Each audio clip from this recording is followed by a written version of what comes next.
Hey, this is Ross from EdgeFIT. I'm just about to hit my pod for the day. It's going to be a 10-round workout. I'm going to be doing some one-leg deadlifts with 2 kettlebells, so a double one-leg deadlift. I'm going to be doing some push-ups. The way we do push-ups here, we're going to do them on top of kettlebells. We call it an elevated kettlebell push-up or elevated KB push-up. The way it's going to work is I'm going to have my feet on 2 kettlebells, my hands on 2 kettlebells. So it's just a little different to a standard push-up, and I'm going to explain a little bit more about that in a second. So what I thought I'd do is just go over the 2 movements I'm going to use here, give some pointers on technique and some areas that you may want to look for if you're coaching an athlete or if you're an athlete yourself, things you want to avoid when you're doing these movements. So we'll start with the one-leg deadlift. So I've got my 2 kettlebells here. I'm just going to change the angle so you can see my posture. So the setup for the the one-leg deadlift is going to be I've got the 2 kettlebells. I'm going to have one stand between them. If I'm going to pick them up from the ground initially, I'm going to set one foot, whichever foot I'm going to work first, in between the 2 kettlebells. Have them just about shoulder width or slightly closer. I'm going to use my non-working leg as a counterbalance on this movement. So as I go down to start the movement, I'm actually going to take the back leg out behind. That's going to be my counterbalance. I want to keep my weight on the heel here when I'm doing this movement. I am going to bend the knee slightly and sit back, try and load the hamstring. We want to work primarily the hamstrings, the glutes, and also the lower back for this movement. Not much quad involvement, so I really want to keep the weight on my heel. I want to avoid the weight going on my toes. That's going to put pressure on my knee, which I don't want, especially seen as a deadlift movement. You can lift a lot of weight, so you don't want to be loading up those knees. Okay, I'm going to do the movement alternating, so right leg, left leg, for the total number of reps that I'm allocated. So just to give you a quick demo, I'm set my feet right between the bells here.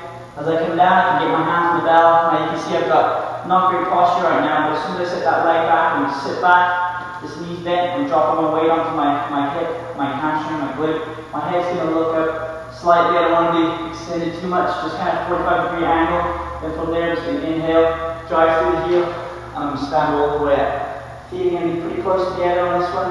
Then I'm just going to alternate, switch legs, sit back, take the other leg back, take the kettlebells to the ground, set, touch the bottom, and then I can drive up again with that full extension. Common mistakes we see with this movement. Because the weight is loaded in the front, people tend to be thinking about getting the kettlebells to the ground because we want you to touch the ground with the bells. So as they go down, we'll see what's happening.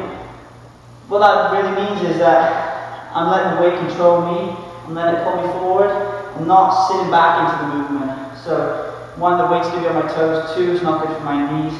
3, I'm probably going to lose my posture because I'm allowing that weight to come forward. So what I want to do is really sit back into the movement. I'm starting from the top. I'm thinking about setting hips back first to initiate the movement.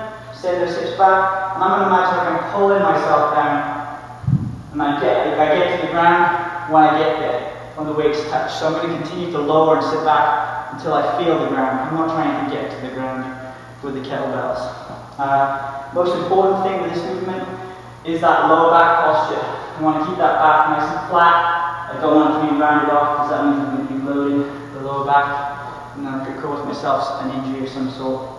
To avoid that, rounding the back, key points to remember are keep the eyes forward, don't look down at the ground. So like I said, 45-degree angle. The other thing is the counterbalance leg. Some people want to keep that leg low and bent. That's not going to give you much of a counterbalance. If you watch my posture, as I straighten that leg out, it's going to extend my spine, it's going to flatten it right out. So you really want to use that back leg, kind of like a tail. So it's going to keep you nice and balanced, and it's going to keep your posture and your spine protected. So that's the double one-leg deadlift. A couple of key points there.